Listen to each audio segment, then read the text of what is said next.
मैंने सुना है एक आदमी मरने जा रहा था।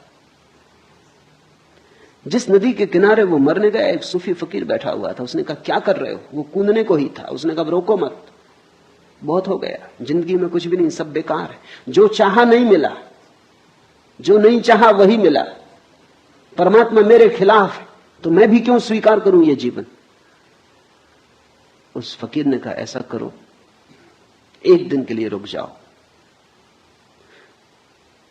फिर मर जाना। इतनी जल्दी क्या? तुम कहते हो तुम्हारे पास कुछ भी नहीं। उसने कहा कुछ भी नहीं। कुछ होता तो मरने क्यों आता? उस फकीर ने कहा तुम मेरे साथ आओ, इस गांव का राजा मेरा मित्र है। वो ले गया फकीर को। फकीर उसे ले गया। उसने सम्राट के कान में कुछ कहा। सम्राट ने कहा 1 लाख रुपए दूंगा। उस आदमी ने इतना सुना, फकीर ने क्या कहा कान में वो नहीं सुना। सम्राट ने कहा 1 लाख रुपए दूंगा।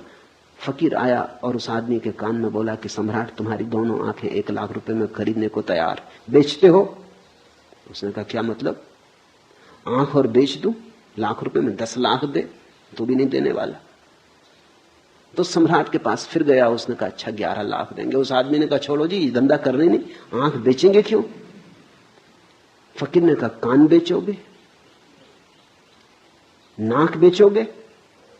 ये सम्राट हर चीज खरीदने को तैयार है और जो दाम मांगो देने को तैयार। उसने कहा नहीं, ये धंधा हमें करने नहीं है, बेचेंगे क्यों?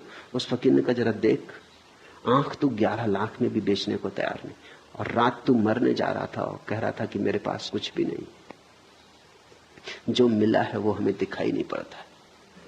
जरा इन आंखों को तो ख्याल करो, ये कैसा चमत्कार है। आंख चमड़ी से बनी, चमड़ी का ही अंग है, लेकिन आंख देख पाती कैसी पारदर्शी। असंभव संभव हुआ है। ये कान सूंघ पाते संगीत को, पक्षियों के कलरव को, हवाओं के मरमर को, सागर के शोर को। ये कान सिर्फ चमड़ी और हड्डी से बने। ये चमत्कार तो देखो। तुम हो, ये इतना बड़ा चमत्कार है कि इससे बड़ा और कोई चमत्कार क्या तुम सोच सकते हो? इस हड्डी मांस मज्जा की देह में चैतन्य का दिया जल रहा है। जरा इस चैतन्य के दिए का मूल्य तो आंको नहीं, लेकिन तुम्हारी इस पर कोई दृष्टि नहीं। तुम कहते हो हमें 100 रुपए की नौकरी मिलनी चाहिए थी, 90 रुपए की मिली, मरेंगे, आत्महत्या कर लेंगे। कि होना चाहिए था मिनिस्टर, केवल डिप्टी मिनिस्टर हो पाए, नहीं जिएंगे। कि मकान बड़ा चाहिए था, छोटा मिला, कोई सार रहने का नहीं। कि दिवाला निकल गया, कि बैंक में खाता खाली हो गया, अब जीने में सार क्या है।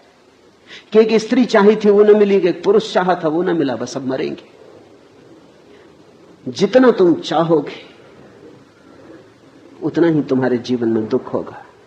जितना तुम देखोगे कि बिना चाहे कितना मिला है, अपूर्व तुम्हारे ऊपर बरसा है, अकारण तुमने कमाया क्या है? क्या थी कमाई तुम्हारी जिसके कारण तुम्हें जीवन मिले? क्या है तुम्हारा अर्जन जिसके कारण क्षण भर तुम सूरज की किरणों में नाचो, चांद तारों से बात करो? क्या है कारण? क्या है तुम्हारा बल? क्या है प्रमाण तुम्हारे बल का कि हवाएं तुम्हें छुए और तुम गुनगुनाओ, आनंद मग्न हो, कि ध्यान संभव हो सके? इसके लिए तुमने क्या किया है? यहां सब तुम्हें मिला है प्रसाद रूप। फिर भी तुम परेशान हो, फिर भी तुम कहे चले जाते हो, फिर भी तुम उदास हो। जरूर अहंकार का रोग खाए चला जा रहा है, वही सबको पकड़े हुए।